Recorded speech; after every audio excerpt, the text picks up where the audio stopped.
বন্ধু বান্ধৱীসকল আপোনালোক সকলোকে মোৰ চেনেলটোলৈ আকৌ এবাৰ স্বাগতম জনাইছো আৰু এটা নতুন ভিডিঅ'ৰ সৈতে মই পুনৰ আপোনালোকৰ মাজত উপস্থিত আছো।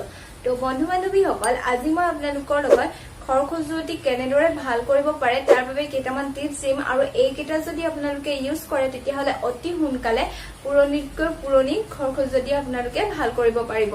তো ফ্ৰেন্ডছ অকল দেৰি নকৰো স্টাৰ্ট কৰিছো মোৰ আজিৰ ভিডিঅ'। তো ফ্ৰেন্ডছ অকল আপোনালোকৰ যদি খৰ খজুৱতি হৈছে বা হৈ আছে বহুত দিনৰ পৰা তেতিয়াহলে আপোনালোকে দুটা বা তিনিটা কৰ্পূৰ ভালদৰে গুৰি কৰি লব আৰু তাত এচামুচ নাৰিকল তেল দিব আৰু এটা ধুনীয়া মিশ্ৰণ হৈ যাব। হয়তো সেই মিশ্ৰণটো আপোনালোকে য'ত খৰ খজুৱতি হৈছে সেই ঠাইডোখৰ ভালদৰে চাফা কৰি লব আৰু এডোখৰ কটনৰ সহায়ত সেই ঠাইত এই মিশ্ৰণটো লগাই দিব আৰু কিছু সময়ৰ পাছত কিছু সময়লৈকে এই মিশ্ৰণটো লগাই থবলৈ দিব আৰু কিছু সময়ৰ পাছত সেই মিশ্ৰণটো আঁতৰাই দিব সেইডোখৰ পৰা। এইটো যদি আপোনালোকে ৰেগুলাৰ এসপ্তাহ বা 6 দিন মান কৰে তেতিয়াহলে অতি সোনকালে এটা ভাল ৰিজাল্ট পাব।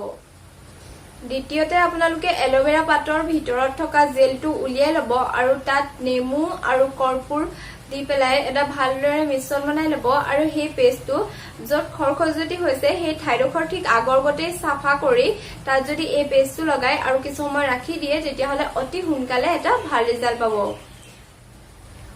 ইয়াৰ উপৰিও আপোনালোকে কেৰেলা ব্যৱহাৰ কৰিব পাৰে। কেৰেলাটো পিচি পেষ্ট বনাই লব আৰু 3-4টা মান কৰ্পূৰ ভালদৰে গুৰি কৰি লব, তাত এচামুচ নাৰিকল তেল দিব আৰু এই তিনিটা ভালদৰে মিক্স কৰি লব। য'ত খৰ খজুৱতি হৈছে সেই ঠাইডোখৰ ঠিক আগৰ দৰে পৰিষ্কাৰ কৰি তাত যদি আপোনালোকে এই পেষ্টটো কিছু সময় লগাই ৰাখে তেতিয়াহলে অতি সোনকালে এটা ভাল ৰিজাল্ট পাব। ইয়াৰ উপৰিও আপোনালোকে পদিনাৰ পাত ব্যৱহাৰ কৰিব পাৰে। পদিনাৰ পাত ব্যৱহাৰ কৰিলেও খৰ খজুৱতি অতি সোনকালে ভাল হৈ যোৱা দেখা যায়। ইয়াৰ বাবে আপোনালোকে পদিনাৰ পাত আৰু ইয়াৰ আগৰ অংশটো ভালদৰে পেষ্ট বনাই লব আৰু অকমান কটনৰ সহায়ত সেই য'ত খৰ খজুৱতি হৈছে সেই ঠাইডোখৰত লগাই দিব, তেতিয়া অতি সোনকালে আপোনালোকে ভাল ৰিজাল্ট পাব। ইয়াৰ লগতে আপোনালোকে তুলসীৰ পাত, বিলাহীৰ পাত আৰু উৰহী পাতৰ ৰস যদি ভালদৰে মিক্স কৰি সেই ঠাইডোখৰত লগাই তেতিয়াহলেও অতি সোনকালে ভাল ৰিজাল্ট পাব।